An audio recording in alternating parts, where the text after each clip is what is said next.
Hi everyone, my name is Jackie Berknes-Gartman. I'm a GI and liver pathologist at Johns Hopkins, and today I'm going to be discussing several different non-neoplastic lesions that involve the anus. The first that I'm going to talk about is solitary rectal ulcer. This is a lesion that is thought to occur secondary to mucosal prolapse and occurs in the rectum proximal to the anorectal junction. It can result in symptoms ranging from constipation to pain to rectal bleeding. So this is an important thing to recognize. So let's go ahead and get started. This is a biopsy from a patient with a history of solitary rectal ulcer. And the first thing I appreciate at very low power is that we have significant architectural distortion. So I have some branching of my crypts, I have irregular spacing, irregular shapes. So at first glance, I could think, is this chronic injury related to inflammatory bowel disease, for instance? But this was a localized lesion, so it wouldn't really fit clinically for that. So I want to look at higher magnification and try to figure out what's going on histologically. Going to higher mag, we can now appreciate that we do have some erosion at the surface, so I'm losing some of my surface epithelium. The underlying epithelium is looking reactive, and in place of the surface epithelium, I have some neutrophils and fibrin. And looking deeper into the mucosa, I can start to see this characteristic histology where we have these portions of the muscularis mucosae that are splaying apart, and these crypts are pushing down into the muscularis mucosae. And this is characteristic of mucosal prolapse. As we mentioned, this is thought to be the underlying cause of solitary rectal ulcer. Again, we can see that feature over here. Sometimes people describe these entrapped crypts as diamond-shaped crypts. I can kind of see how this would fit for that. And again, we have some muscle that is above this. As we go along here, we continue to see some architectural abnormalities, and we continue to see these splayed fibers of muscularis mucosae. So let's go to this other piece down here. This also has surface erosion, and it also has some degree of architectural distortion. As I go over here, I am again able to see some stranding of smooth muscle over here. It looks a little bit irregular. And I had one other piece of tissue where there are really good mucosal prolapse changes. So this piece, again, low power, it looks to be distorted. We're going to go to higher magnification in this area. We again see that we have some surface erosion and some irregular architecture. But here we can really nicely again see these splayed fibers of the muscularis mucosae and these crypts that are prolapsing downward. So characteristic histologic features here are these mucosal prolapse changes I was describing, and you can have varying degrees of erosion or ulceration. So that's our summary of solitary rectal ulcer. Moving on to a related condition, this is an inflammatory cloacogenic polyp.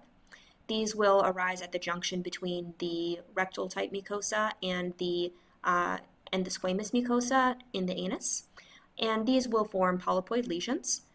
So let's go ahead and take a look at this. Okay, so it's a little bit hard to orient this, but I think this is likely the deep margin, and then we have the mucosa that's wrapping around, so this is likely lateral, as is this. And over here I see a small portion of non-keratinizing squamous epithelium, so this would be from the distal portion of the anus. And here it's transitioning over to the rectal type mucosa, where we have our crypts and our lamina propria, and I'm starting to see some areas that are getting injured, so we have some surface erosion. So the way that this is similar to solitary rectal ulcer is that this is also thought to be related to mucosal prolapse. So we're going to see similar features in terms of the splayed smooth muscle fibers and the crypts that are prolapsing downward. So we can really nicely see this over here. We have all of these fibers of smooth muscle here, and we can see all of these crypts that are extending downward, and this gives us overall a very disorganized look. We're going to just go ahead and look at a couple of other fragments over here. So these pieces, at least at low power, I'm not really seeing our squamous epithelium. It's predominantly colorectal type mucosa. But here at the top here, we can again really nicely see mucosal prolapse changes with these strands of smooth muscle that are going up into the lamina propria, or if you want to look at it the other way, the crypts are prolapsing downward. So this is a benign lesion. Mostly it's important to recognize in terms of understanding the underlying cause of this lesion, as well as recognizing that this is not any type of neoplasm. Moving on to another benign condition that can occur in the anus. This is a fibroepithelial polyp, and these are basically like skin tags. So these have a surface that's lined by squamous epithelium, and we can see that we have normal maturation from the base to the surface. I don't have any coilocytes, so we'd want to make sure this isn't a condyloma, which would have coilocytes. That's something that would be in your differential if you see a polypoid lesion in the anus or perianal area. But no coilocytes, normal maturation, so this is all benign squamous epithelium. And underneath of this, I have loose connective tissue, so it consists of fibroblasts, some collagen, some blood vessels, a couple of inflammatory cells scattered throughout. But I don't see anything concerning here. For instance, I don't see any hyperchromasia to make me worry about any type of malignancy. So this is just a fibroepithelial polyp. We can see some other sections over here. And that's our characteristic morphology. Going over to one that's a little bit smaller, this is another serially sectioned fibroepithelial polyp. And here we can see the same features where we have nice maturation from the base to the surface, no coilocytes. We again have our loose connective tissue with some vessels in it that's forming this core in the middle here. And this one has a little bit more chronic inflammation in it. Fibroepithelial polyps can occur in the setting of prior injury. They can occur in patients with Crohn's disease, but they're not specific for that condition. Moving on to our last example here. This is an example of a hemorrhoid. So this is something that we see not infrequently.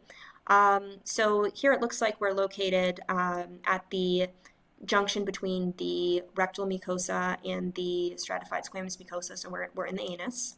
And we see all of these really prominent dilated blood vessels. So there normally are large blood vessels in this region that form rectal cushions, which are involved in making sure that the anus closes properly. But these can get congested, they can get thrombosed, and that's when these will form a lesion that can be appreciated clinically as a hemorrhoid. So what we see histologically are just going to be these very dilated, congested blood vessels. They can have walls of varying different sizes. Sometimes, if you're lucky, you can find a thrombus in these, but not always. So just going to higher magnification here, we can again appreciate these very large, dilated, congested blood vessels that are forming the bulk of this lesion. So hemorrhoid specimens, you kind of like to just write down a descriptive diagnosis, so dilated submucosal blood vessels compatible with hemorrhoid, next case. But we do, of course, want to be careful to look at our background mucosa. We always want to make sure that we don't have any neoplasms hiding in here. For instance, sometimes if these are squamous lined, you can get HPV-related lesions in here. So just something to be aware of, to always make sure you check these carefully for any associated neoplasms that could be hiding. And that is our series for today. Thank you for listening.